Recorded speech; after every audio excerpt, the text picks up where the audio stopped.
You've just dropped like $50,000 on this stunning wedding. The catering is flawless, the band is queued up, but your entire carefully crafted timeline is actively collapsing. Why? Right, usually because of the 25-minute bottleneck. Exactly. A bottleneck involving a single, incredibly slow-loading shuttle bus. So welcome to today's deep dive, where our mission is literally rescuing your timeline. We are digging into this highly specific logistics guide we found in the business and planning section on Weddizer. Which is, exactly where you want to go for this kind of niche tactical guidance. Yeah, planning a gorgeous wedding without a transportation plan is like directing a blockbuster movie, but forgetting to tell the actors where the set actually is. Okay, let's unpack this because mastering guest transportation is just this silent make or break factor. It really is. If we connect this to the bigger picture, transportation isn't actually about moving people from point A to point B. Yeah. It's fundamentally about crowd control. Right, and preventing timeline decay. Exactly. Most couples calculate the driving distance, but they completely forget to calculate load time.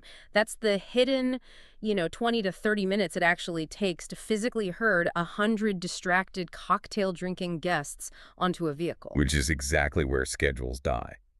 Well, wait, I have to push back here for a second. Isn't it just easier to let adults drive themselves? They all have GPS on their phones, right? Why are we micromanaging how a grown adult gets to a party? Well, because relying on personal vehicles assumes your venue has infinite infrastructure. If you are looking at, say, a rural or a state venue, you already know parking is practically non-existent. Oh, wow. Yeah, that makes sense. Right. And the real logistical nightmare is the turnaround time on a single-lane dirt road. If 80 individual cars try to leave a field at the exact same time, you don't just have traffic, you have a multi-hour gridlock. Yeah, nobody wants that at the end of the night. Exactly. So the golden rule from the source is, if your guest list exceeds like 80 to 100 people across multiple venues, chartering a shuttle or minibus is the only mathematical way to guarantee everyone arrives simultaneously without bottlenecking those access roads. Okay, that makes perfect sense for the masses. But you can't exactly stuff a bride wearing a ball gown onto a 50-passenger charter bus without crushing the dress. No, definitely not. So for the VIPs, wedding party, we still have to rely on classic limousines or luxury sedans. Absolutely. It remains the timeless choice for photos and just general dress preservation. But the critical failure point couples hit is timing. You have to book these 4 to 6 months in advance. Wait, really? Half a year? Yeah. The reason why is that regional luxury fleets are much smaller than people realize. Plus, wedding season directly overlaps with prom season. Oh, I didn't even think about prom season. If you wait until the last minute, you are quite literally fighting local high schools for the same 5 stretch limos in the county, and you have to manually verify the driver's route beforehand, or you risk standing on the curb while your driver circles the wrong church. Wow, yeah, that is exactly the kind of unforced error we want to avoid. But what if we aren't in a rural estate? Like if we're in an urban center, a massive charter bus trying to navigate tight city corners seems like a nightmare. Oh, it is a total nightmare. So here's where it gets really interesting, because modern couples are pivoting entirely to ride-sharing apps like Uber and Lyft for these city venues. Right. For urban venues with under 100 guests, it's highly efficient. You can actually generate custom dean count codes for your guests to use. That is so smart. It is.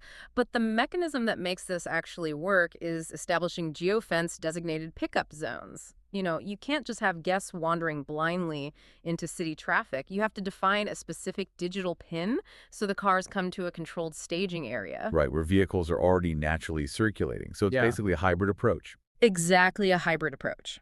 You might use a limo for the bridal party, a charter bus to bypass the infrastructure limits at a remote reception, and then those rideshare codes for the local guests heading home. But none of that matters if nobody knows what the plan is. Communication is the absolute secret glue here.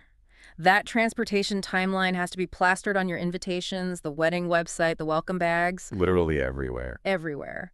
And crucially, you must assign a dedicated transportation coordinator, like a planner or a trusted friend, so that you are not fielding text messages about lost Ubers while you're trying to cut the cake. Yeah, that sounds incredibly stressful.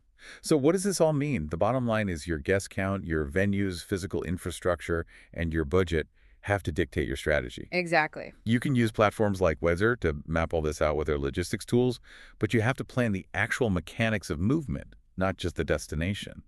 And always have a backup ride. It really does make you wonder about the future of all this. How so? Well, as ride-sharing algorithms and vehicle technology evolve, you have to ask, how long is it going to be until couples stop fighting over limited limo fleets entirely? Oh, I see where you're going with this. Right.